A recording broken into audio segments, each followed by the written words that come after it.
No one gives a...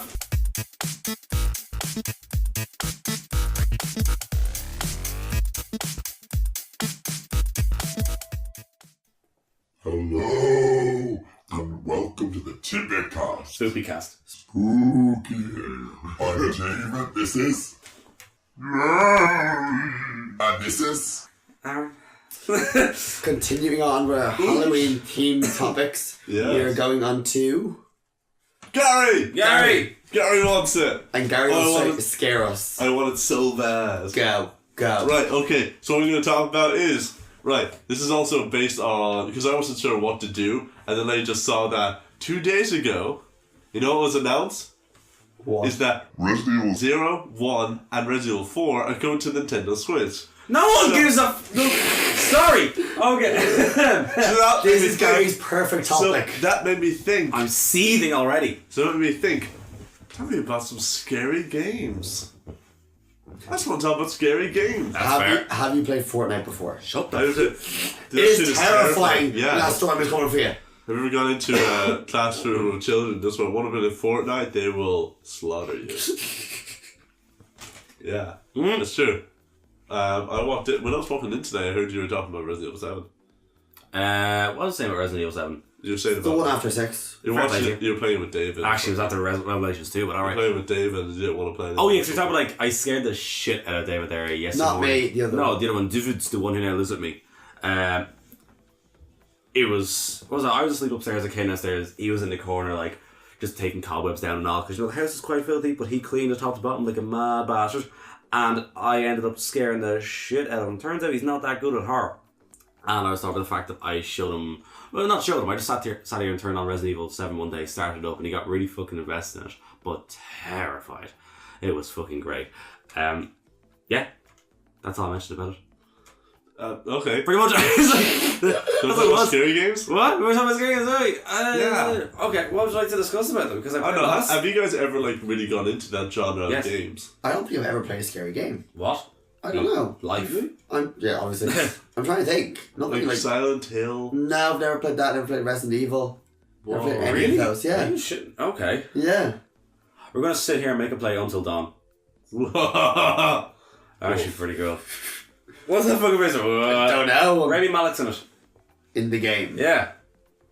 Oh, he's one Actors. of the actors. He did this way before. Really? This is his 2 years first. ago. 3. This is his first featured role in anything. This is the first time you'd see his name in something. I've told Oh, you was it? before. I saw 'cause this sitcom. Because He was this in a game would have sitcom. been made years before, because against a game. So when it started production about 3 years before it came out, or 3 to 4 years before it came out. He was in a sitcom over 10 years ago. He played Kenny, the gay best friend. I'm just saying. He's done Short Term 12 with Brie Larson and all that sort of shit beforehand as well.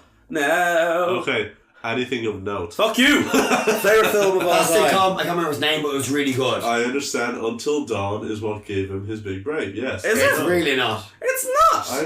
I know. Again, he knows Rami Malek from not Until Dawn. Yeah, like 10 years ago. Yeah. When you know him, you know his name now because of that. I knew his name then. There was credits on the show. Sure. There Sure. Your was. favorite game, Until Dawn. My favourite game. Yeah. Only 10 years ago, actually. Yeah, that's right. Prototype build. Yeah, well, you've never played any real horror games, no? I can't really think of any, to be honest. See, I used to be a little bitch when it came to horror and I couldn't handle any of it. Really? So Yeah. much so that when I played Arkham Asylum for the first time, do you remember the fucking Killer Croc segment in the sewers? I never played Really? it. Yeah. Oh my god, okay. The Killer Croc segment in Arkham Asylum scared the shit out of me, and I didn't finish Arkham Asylum for a year. I couldn't take it. It was literally just going to the sewers and you had to be as quiet as possible, crawling along rafts, and then you'd hear a noise, you would make a noise, and Killer Croc comes out of the water and fucking runs at you. You used to be quick, throw a batarang at his neck, trigger an electric collar, and he'll fall back into the water. Very simple shit. However, as a child, seeing that run at you and the noise, And I fucking threw it. I was gone. Your thumbs go crazy and the camera goes like. No, because it's all fucking, it's all straight path. Or you might take a left, you might take a right. He might come from me. The moment where he comes from behind you and you're like, nah, fam, not happening. Or you make too much noise and there's no build up and he just fucking grabs you and you're gone.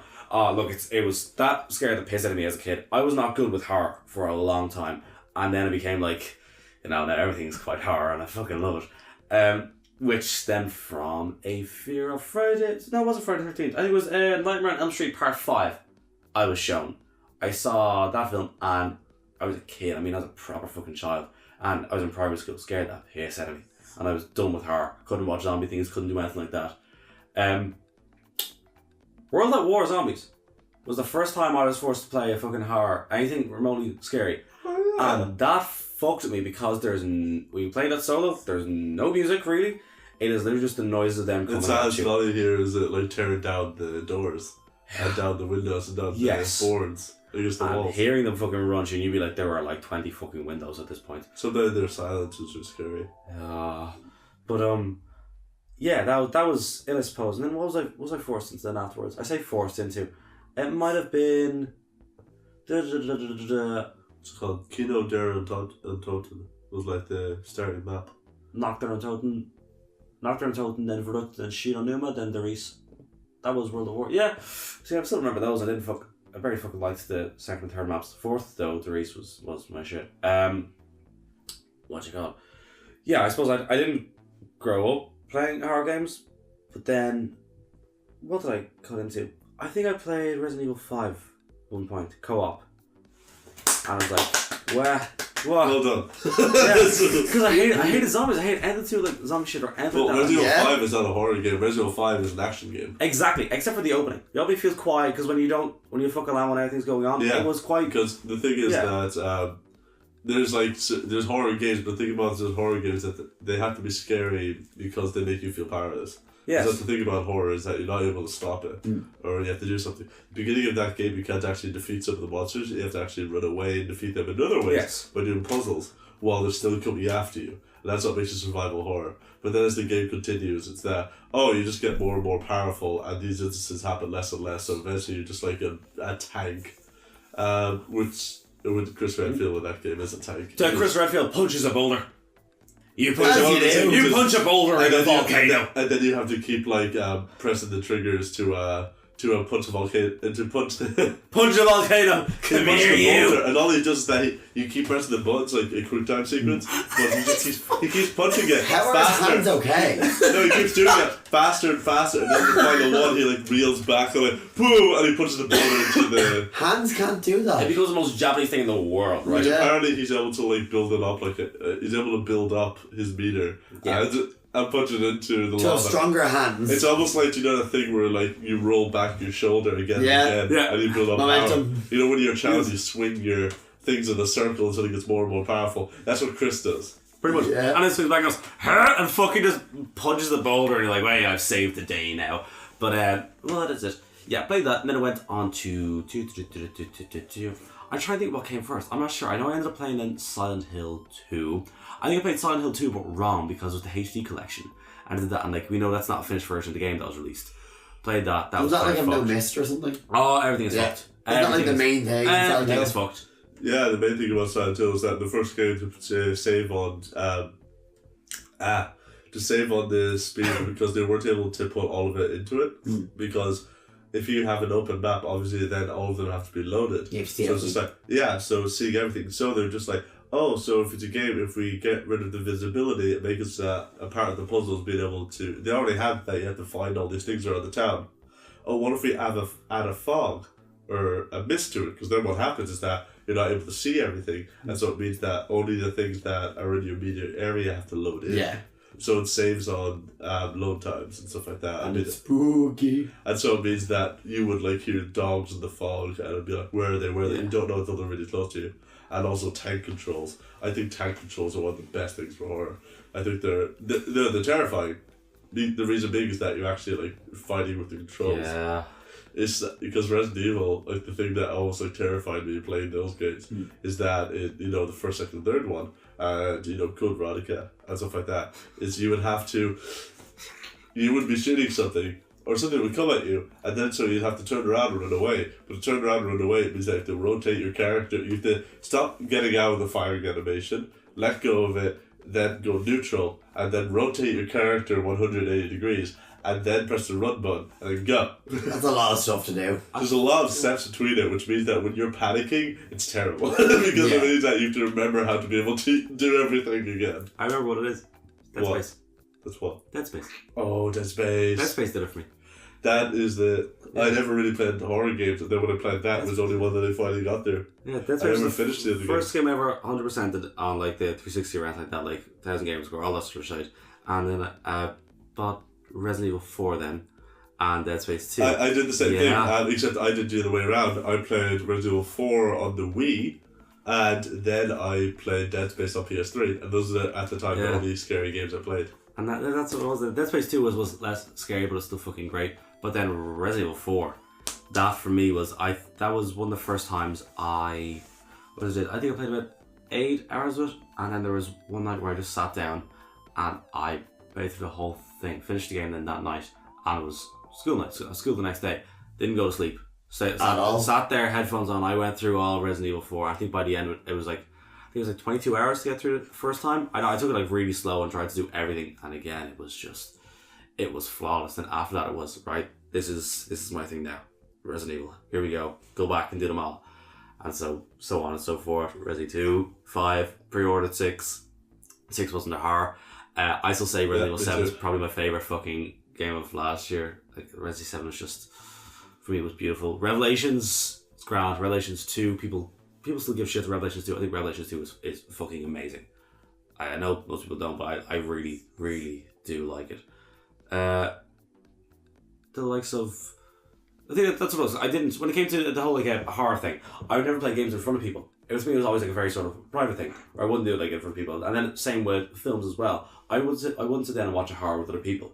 Oh, would you not? No, so it became like I would download films and watching nothing illegal, and I'd sit there. I'd buy them. Yeah, bed that night. I then put it on. I lie in bed, watch a horror, go to bed, and that's what it used to be then. Which is every night I would try and watch a film, and now it's like every night I try to listen to like an album, but then it was just a film a night, and so then it was hard to go over and went from there, and still haven't stopped. Media doesn't really scare me. Like, I don't get scared of films or anything, really. No, that's why. Yeah. That's it. Like, it's kind of gone away now, but I love watching things and being able to appreciate when I see something that's done well in terms of horror. Like watching Halloween now, we finished that and I'm like, yeah. Or if there's something, there's a one long shot in that film, and it's fucking creepy. But instead of being like turned off by your sitting there going, that is brilliantly fucking done. The Enfield Haunting was a quick miniseries he did with what's his face who played, Harry Potter. He played. Daniel Radcliffe. Fucking Scabbers played the rat. Timothy, I can't think of his name. You know his name too, which is annoying me. You know exactly. Short films I have. Yeah, why can't I think of his fucking name? God damn. I don't know, but I really love him as an actor. Actually, completely underrated. Yeah. And I watched the miniseries he did, The Enfield Haunting. I'm watching that whole thing. It was just not being freaked out by it, but just seeing different bits and pieces and being able to appreciate it. And that was it then sorted. Yeah, and then I've thought of one game that I've played. Go on. Please go on. Slenderman. Oh! That's the only one I can like. I remember playing that. I Yeah. screamed like a bitch. Like, my laptop was so laggy, so it was like scared, not scared, but just harder and just We played it in school. Yeah. Someone would download it on the fucking on one of the computers. Just we know it was on that computer, and then fucking fight to get over to that. Yeah, Yeah, that was proper good. That was a good game. it was. Yeah, Yeah.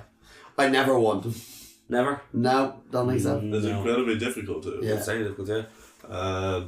They have the Shrek version as well, which I think is one of the funniest things. The in the Shrek world. version? Oh, there's like one in a swamp, and instead it's Shrek coming after you, and it's a really distorted fucking version of All Stars. Yeah. There's a really popular one, but Teletubbies as well. As well? Teletubbies. Oh shit! Yeah. But that was the thing that's the thing that kind of started the whole YouTubers looking at scary games thing. Looking at scary games. Yeah, that's the thing that Playthroughs. made it really people doing let's plays of horror games. Yeah. Then Five Nights at Freddy's after that. yeah, I think before that was obviously Amnesia, but that was around the same time that Yeah. it started getting really popular. Amnesia and Slenderman were the games that really pioneered that.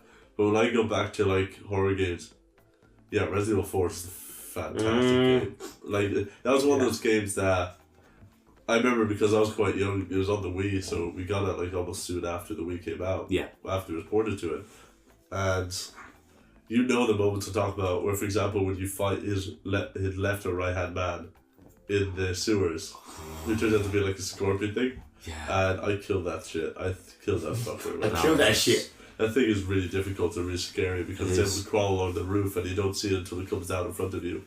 But every time it comes down, what happens is the camera goes away from you and shows you that, boom, it's there. So you know it's somewhere in the maze that you are. So it means that, okay, I have to find the exit because this thing is now slowly coming towards me in this maze. And if I go to a dead end, like sometimes what would happen is that I would die because I would go to a dead end in the maze and then I'd turn around and it'll be right there. And be like, shit! And I'll throw everything at it and it'll just get me. There's no point. You're dead. So you have to find the right way to do it. Oh my god. It was the first time I ever got interested in like lore or history of anything. Was I wanted to know why that dude was. I wanted to know everything about it. I was like, who the fuck is Leon? Like, give me more of this. And then there's also that's great. that there's a part of that game where I stopped playing for a few months, which is the part. Do you know the regenerators?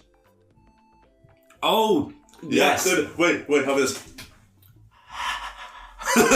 No. What are the regenerators? Right, so basically one part of it, you get so to Time Lords come into it. Pretty much, yeah. Timothy Dalton strolls over. you get to this one place where it's like kind of cold and it's in this like castle, and then as you after the castle you get to like research facility, and when you get into it, like all of these like labs and stuff, it's very cold and very like. I know. And there's as you're going through, you're hearing about these like monsters that are there, and then you suddenly get like this key card. You get a key card. Right, so you have to go through it, but then suddenly this monster. But before it gets to you, all you can hear is that the audio is replaced. There's no music or anything. All you hear is the. This is like. Very like this really harsh breathing, like really, really loud. I just like, what is that? And then you see this thing twitching towards you. It looks like a 7 foot, like a giant person twitching, and like and their eyes are just like little tiny, like almost like someone had just got a knife and just like cut the side. These little slits, and then it was just like this giant naked thing, and it was twitching at you, and every time you shot it, it regenerated. So the thing is that eventually you get an infrared scope. And there's only one of them?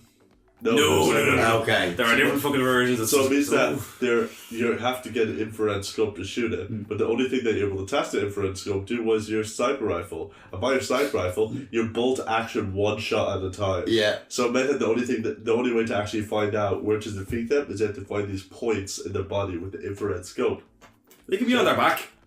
And this guy, anyway, so is this guy quite close to you, is he? Or what? Oh, but here's the problem. Yeah. It means that the only way to actually shoot them is to go into your scope and then find where the point is with the sniper, and then shoot that thing, and then go back, reload, pump it back in while they're still coming at you. This is a lab. These are all narrow corridors, and so it means that when you're trying to go anywhere, you can't. There's nowhere to run to. You can't just loop back.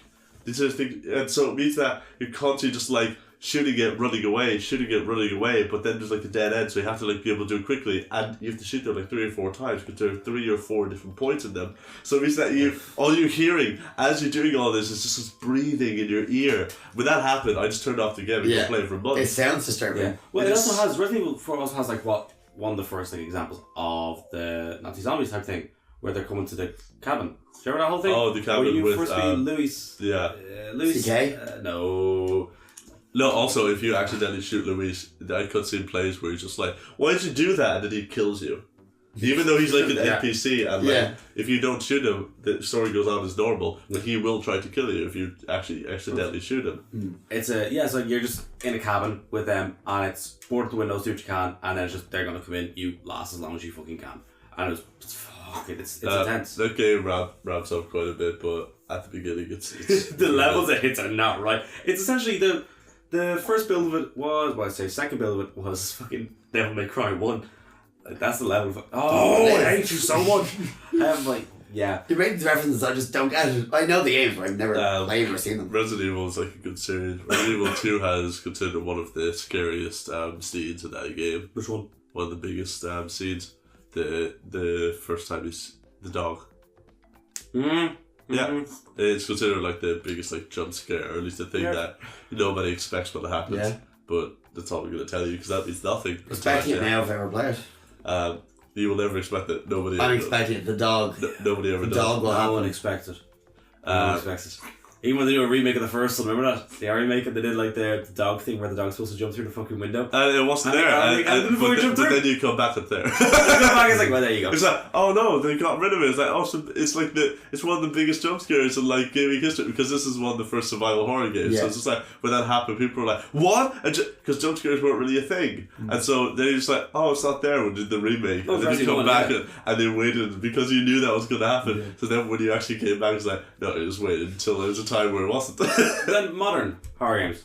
What? Modern horror games. We keep talking about things from like 10 years ago or whatnot. Modern horror games, what do you think? Modern horror games are starting to get, I like them because they're starting to get more cerebral, whereas before, like in the early 2010s or the mid 2010s, they were like really, they were really like, type shit. They were really obvious, or all jump scares. None of them were there to make you feel uneasy. You had at one point it got slightly better with stuff like there's a game called Craven Mansion, which Craven Mansion was a free to play game, and you had to buy for extra levels and stuff. But the first like few levels were like free to play, and this started the whole craze that people still do when they're making games of having, you know, when you're looking at something, it doesn't move, but when you look away, it moves. Yeah.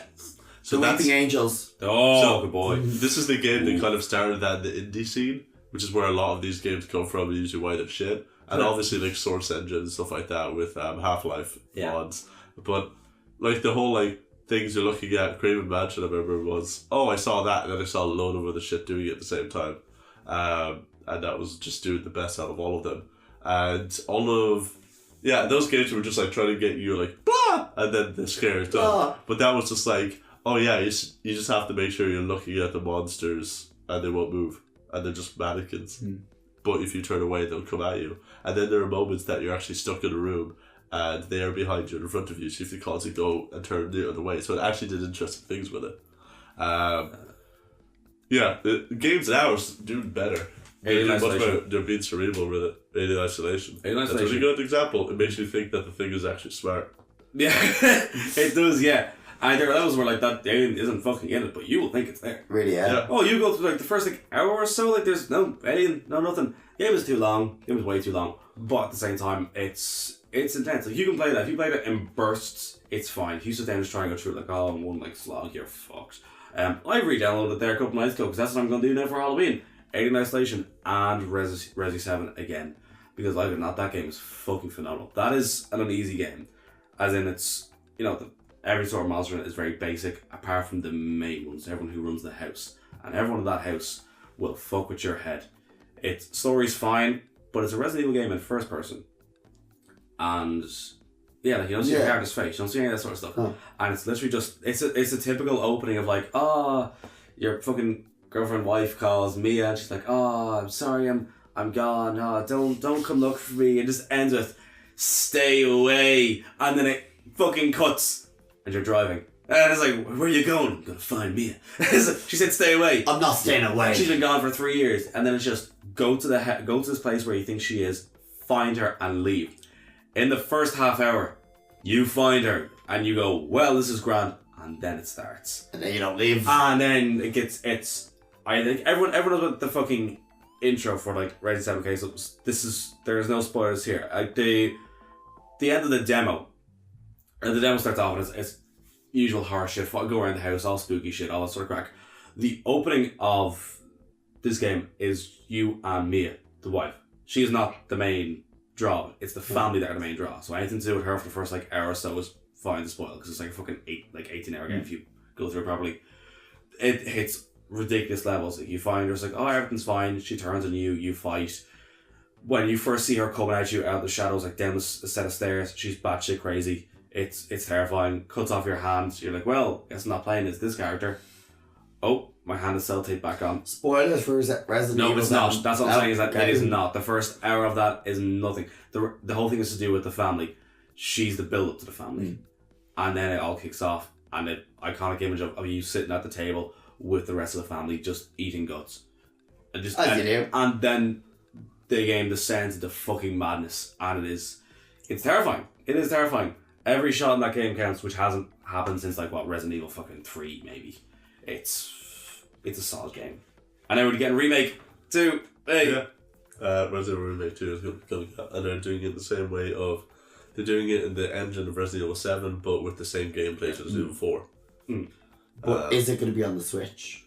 At some point, yeah. Yeah.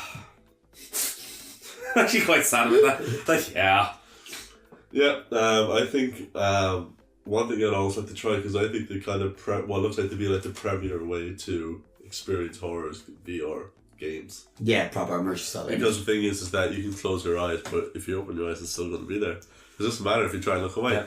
Because again, horror games are much scarier than horror movies. Yeah. That's just like a fact. Just because you can pause the movie, you can turn away.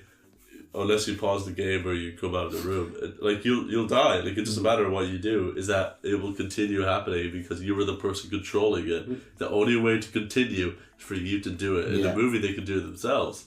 I feel like VR will scare the shit out of me. Resident Evil 7 is in VR. Oh, is it? Yeah. Game Girls played it. Game Girls played it for about 3 episodes or so, and then Aaron went, no. Yeah, that would scare me. Like stuff you're immersed into. Yeah, but that, like if it's just a game or a film, TV show, you just look away. Like you know. Yeah, that'd be fun. But if you're in there, like.